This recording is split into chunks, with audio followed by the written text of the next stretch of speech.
K Nayanar മുഖ്യമന്ത്രി ആയിരിക്കുമ്പോൾ P ശശിയായിരുന്നു ആഭ്യന്തര കൈകാര്യം ചെയ്തിരുന്നത്. എല്ലാവർക്കും അറിയാവുന്ന കാര്യമാണല്ലോ.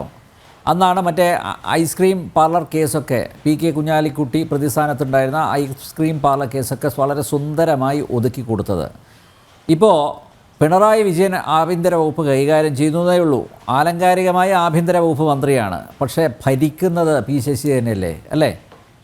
അല്ല, അതൊക്കെ അറിയാവുന്ന കാര്യങ്ങളാണല്ലോ. ഞങ്ങളാരും പോയി ശശിയെ സല്യൂട്ട് ചെയ്തിട്ടില്ല. കാര്യം ഞങ്ങൾക്കൊക്കെ അഭിമാനക്ഷതമാണ്. പക്ഷേ ഇന്നത്തെ മിക്ക IPSകാരും ശശി, ഇതുപോലുള്ള പൊളിറ്റിക്കൽ പ്രസിഡന്റ് MP ജയരാജൻ, ഇവരെ എല്ലാം സല്യൂട്ട് ചെയ്യും. മുഖ്യമന്ത്രിയെ സല്യൂട്ട് ചെയ്യാം, അദ്ദേഹം നമ്മുടെ മുഖ്യമന്ത്രിയാണ്. പക്ഷെ ബാക്കിയുള്ള പേഴ്സണാലിറ്റി ഒക്കെ ഇപ്പൊ പോലീസിന്റെ പ്രോട്ടോകോളിനകത്ത്, കേരള പോലീസ് മാനുവലിനകത്ത് സല്യൂട്ടുള്ള അവരല്ല, MLA അല്ല, MP അല്ല, ഇവർക്കൊന്നും സല്യൂട്ട് പറഞ്ഞിട്ടില്ല. പക്ഷെ ഇതിലെ അഴിമതിക്കാരായ ആൾക്കാരെ, പൊളിറ്റിക്കൽ ലീഡർഷിപ്പിനെ പിടിച്ചുകൊണ്ട് അവർക്ക് കൺവീനിയന്റ് ആയിട്ടുള്ള പോസ്റ്റ് കിട്ടാൻ വേണ്ടി, കൈക്കൂലി കിട്ടുന്ന പോസ്റ്റ് കിട്ടാൻ വേണ്ടി, മറ്റു സുഖങ്ങൾ കിട്ടുന്ന പോസ്റ്റ് വേണ്ടി ഇവരുടെ എല്ലാം പുറകെ പോകുന്നു. അങ്ങനെ പോലീസിന്റെ മൊറയിൽ നശിച്ചു. ഇവിടെ സത്യസന്ധരായ പോലീസ് ഉദ്യോഗസ്ഥന്മാർക്ക് യാതൊരു ഗുണവുമില്ല. അവർക്ക് ഒരു നല്ല പോസ്റ്റും കിട്ടത്തില്ല. ഈ നാമാവശേഷമായ സിംഹവാലം കുരങ്ങു പോലെ പോലീസിനകത്തെ സത്യസന്ധരുടെ ആ ഒരു വിഭാഗം ഇല്ലാതായിക്കൊണ്ടിരിക്കുന്നു.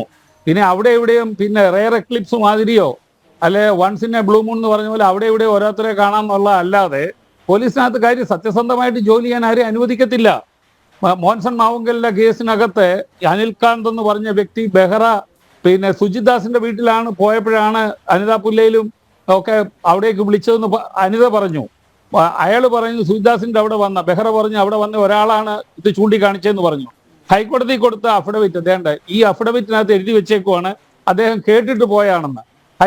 ഹൈക്കോടതിയിലെ ദേവൻ രാമേന്ദ്രൻ സാറ് അദ്ദേഹം ചോദിച്ചു, അവിടെ ചെന്നപ്പോഴേ ആർട്ട് ആൻഡ് ആന്റിക്വിറ്റീസ് ആക്ട് പ്രകാരം 1972 പ്രകാരം ഇതിന്റെ ലൈസൻസ് ഉണ്ടോ എന്ന് DGP ചോദിച്ചോന്ന്. ചോദിച്ചിട്ടില്ല, വേറെ കാര്യത്തിനാ പോന്നെ. ഒരു പീഡോഫിലിക്കാരന്റെ അവിടെ പോകുന്ന എന്തിനാണ്?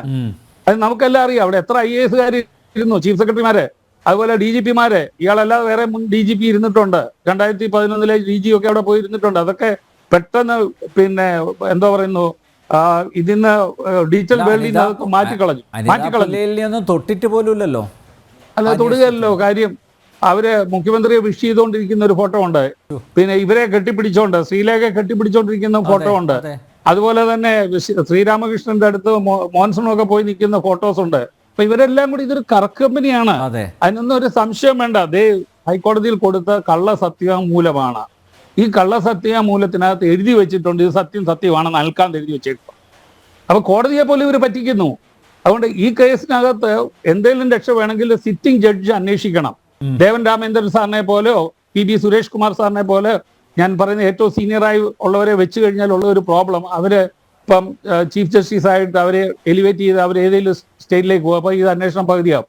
എന്നാൽ മെച്ചുർ ഇനഫ് അവർ സീനിയർ ആയിട്ടുള്ളവരെ വെച്ചാല് അവർ കണ്ടുപിടിക്കും. മുഷ്താഖ് മുഹമ്മദ് സാറ്, അദ്ദേഹം നമ്മുടെ സ്റ്റേറ്റിലുള്ള ആളാണ്.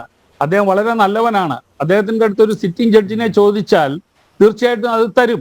കാര്യം ഇനി അടുത്ത ചീഫ് ജസ്റ്റിസ് വരുമ്പോൾ അദ്ദേഹം അന്യ സംസ്ഥാനക്കാരനാണ്, മഹാരാഷ്ട്രയിൽ നിന്ന് വരുന്നു എന്ന് പറയുന്നു. അവർക്ക് കേരളം അത്ര കണ്ടു വലുതാകണമെന്നില്ല. നമ്മുടെ നാടിനോട് സ്നേഹമുള്ള, ഈ നാടിനെ സ്നേഹിക്കുന്ന ഒരു ജഡ്ജ് ആക്ടിംഗ് ചീഫ് ജസ്റ്റിസ് ഉള്ളപ്പോൾ ഒന്ന് കൊടുത്താല്, ഞാനിത് പറയാൻ കാര്യം, ഹേമ കമ്മിറ്റി റിപ്പോർട്ട് പോകുന്നതിന് ഒരു വിലയില്ല. റിട്ടയർഡ് ജഡ്ജാണ്, ഇവരെ കമ്മിറ്റിയാണ്, കമ്മീഷനാണ്, അങ്ങനെ ഇതൊക്കെ പറഞ്ഞു അങ്ങോട്ടും ഇങ്ങോട്ടും തട്ടി 4.5 വർഷമാണ് കോൾഡ് സ്റ്റോറേജിൽ വെച്ചത്, അല്ലെങ്കിൽ മൊബൈൽ മോർച്ചറിക്കകത്ത് വെച്ചത്. ആൾക്കാർ ഹൈക്കോടതി പോകേണ്ട പുറത്തു വന്നത്. ഇതിനകത്ത് ഇനി ഒരു റിട്ടയർഡ് കമ്മിറ്റിയെ വെച്ചുകൊണ്ട് കാര്യമില്ല. അതായത് സിറ്റിംഗ് ജഡ്ജ് വെക്കണം. ധാർമ്മിക ബോധമുള്ള നല്ല ഒരു സിറ്റിംഗ് ജഡ്ജ് വെച്ചാൽ ഈ കള്ളമെല്ലാം പുറത്തു വരും. ഇനി അടുത്തതുണ്ട്, ഈ കൊലപാതകങ്ങളെ പറ്റി പറഞ്ഞു. അടിയന്തരമായിട്ട് കേരളത്തിൽ ജീവിച്ചിരിക്കുന്ന മനുഷ്യരുടെ കണക്കെടുക്കണം, കാണാതായവരുടെ കണക്കെടുക്കണം, ജീവിച്ചിരിക്കുന്നിടത്ത് വിദേശത്ത് പോയവരുടെ എടുക്കണം. ഈ കൊലപാതകങ്ങൾ ഇങ്ങനെ നടക്കുവാണെങ്കിൽ, ഇങ്ങനെ ഉന്നത പോലീസ് ഉദ്യോഗസ്ഥന്മാർ ചേർന്ന് ചെയ്യുവാണെങ്കിൽ നമുക്ക് നിയമവാഴ്ച എന്താണ്? ഇത് ബീഹാറിനെക്കാട്ടിലും UP-യെക്കാട്ടിലും പപ്പു യാദവിനെക്കാട്ടിലും ഭൂലൻ ദേവിയെക്കാട്ടിലും മോശമല്ല ഈ രാജ്യം, ഈ നാട്. ഈ കണക്കെടുക്കണം, ഇമ്മീഡിയറ്റ് ആയിട്ട് കണക്കെടുക്കണം. എല്ലാവരുടെയും കണക്കെടുക്കണം. സ്ട്രീറ്റ് കിടക്കുന്ന ബെഗേഴ്സിന്റെ എടുക്കണം. അവരുടെയും കണക്കെടുത്തുകൊണ്ട് അവരുടെ നാട് ഊരും വെച്ച് ഇലക്ട്രൽ റോളുമായിട്ട് ഇത് കമ്പയർ ചെയ്യണം. എന്നിട്ട് കാണാത്തവരെ പറ്റി അന്വേഷിക്കാൻ വേണ്ടി നല്ലൊരു ടീമിനെ ഇടണം. അല്ലാതെ CBIക്ക് കൊടുക്കുക, അവർ കണ്ടുപിടിക്കട്ടെ. ഇതെല്ലാം ആവശ്യമാണ്. കാരണം ജനത്തിന്റെ ജീവന് വിലയുണ്ട്. Life is the most precious thing on earth എന്നാണ് പറയുന്നത്. ഓരോ മനുഷ്യന്റെ ജീവനും വിലയുണ്ട്. നമുക്കറിയാം രാഷ്ട്രപതി മുതൽ ഏറ്റവും നിർധനായ മനുഷ്യന് വരെ ഒരോട്ടേ ഉള്ളൂ.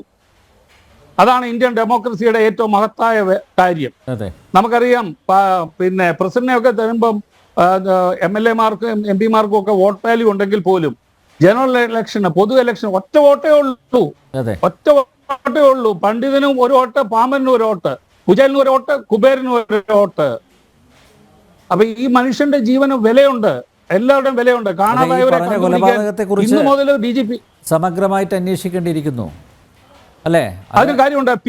അതെ, ഞാൻ ഒരു മിനിറ്റ് മിസ്റ്റർ അനിൽ, P5/2018 എന്ന് പറഞ്ഞ സർക്കുലർ ഉണ്ട്. 5/2018 പ്രിലിമിനറി എൻക്വയറി കണ്ടക്ട് ചെയ്യാം. DGPയുടെ തൊട്ടിപ്പുറത്ത് പോലീസ് ചീഫ് കൺട്രോൾ റൂമുണ്ട്. അവിടെ 16 മോണിറ്റർ വെച്ചേക്കുവാണ് വിവിധ ചാനൽ കാണാനായിട്ട്. അതിനകത്ത് റെക്കോർഡ് ചെയ്യുന്നുണ്ട്. അതിനകത്തുനിന്ന് ഈ പറയുന്ന അൻവർ അദ്ദേഹത്തിന്റെ പിന്നെ ഇതെടുക്കണം, എന്താ ഡിജിറ്റല് അദ്ദേഹത്തിന്റെ സ്റ്റേറ്റ്മെന്റ് എടുക്കണം, എന്നിട്ട് പ്രിലിമിനറി എൻക്വയറി ഓർഡർ ചെയ്യണം, എന്നിട്ട് അദ്ദേഹത്തിന് മൊഴിയെടുക്കണം. നേരത്തെ ശ്രീ ഷാജഹാൻ പറഞ്ഞു അദ്ദേഹം കൊടുത്ത പരാതിയിൽ അദ്ദേഹത്തെ ക്വസ്റ്റ്യൻ ചെയ്തില്ല. നേരത്തെ ഇവിടെ ജെയിൻ കമ്മിറ്റി വന്നു, ചാരക്കേസ്, അവരും ആ ജെയിൻ പോലും ചെയ്തില്ല. കാര്യം ഓടി ഓൾട്ടറും പാട്ടും, അതാണ് പ്രിൻസിപ്പിൾസ് ഓഫ് നാച്ചുറൽ ജസ്റ്റിസിന്റെ basic principle. Both party should be heard. അപ്പൊ അൻവർ അദ്ദേഹത്തെ കേട്ടില്ല.